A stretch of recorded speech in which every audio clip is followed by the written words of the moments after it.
So Ahab told Jezebel all the things that Elijah had done, how he had killed all the prophets by the sword.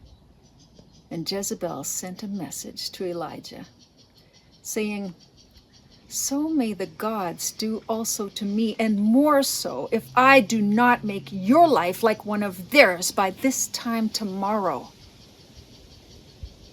Well, Elijah was afraid, and he fled for his life. And he came to Beersheba, which belongs to Judah, and he left his servant there. And then he himself went on for another day's journey into the wilderness. And he came to a solitary broom tree, and he sat down under it.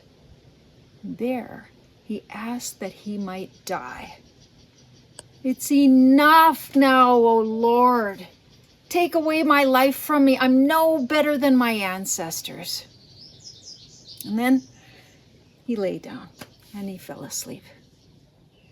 Suddenly, an angel touched him and said, Get up and eat."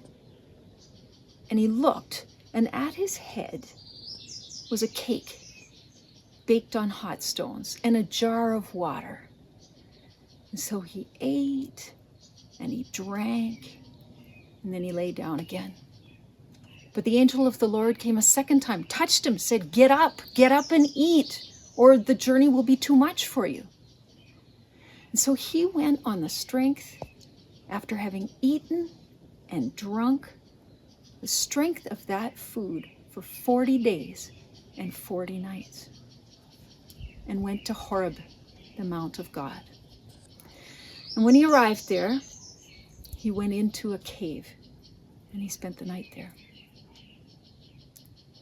Then the word of the Lord came to him. "What are you doing here, Elijah?"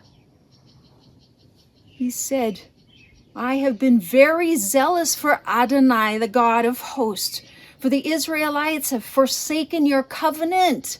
They've thrown down your altars. They've killed the prophets by the sword. I alone am left, and they are seeking my life to take it away from me." The voice said, "Go out onto the mountain before the Lord, for the Lord is about to pass by."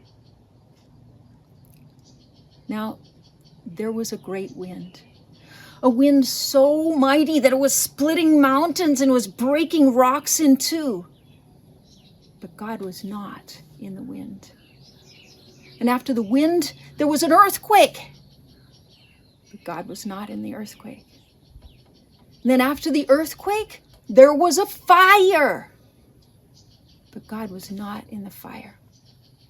And after the wind and the earthquake and the fire came the sound of sheer silence.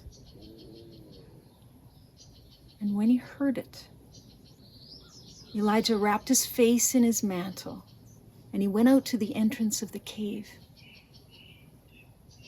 Then he heard a voice say to him, "What are you doing here, Elijah?"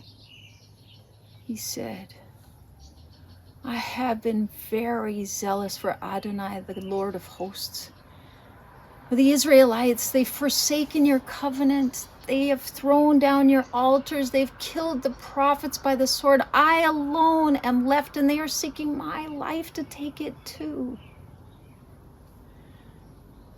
Then the Lord said to him, "Go and return on your way to the wilderness of Damascus. When you arrive, there you shall anoint Hazael as king over Aram.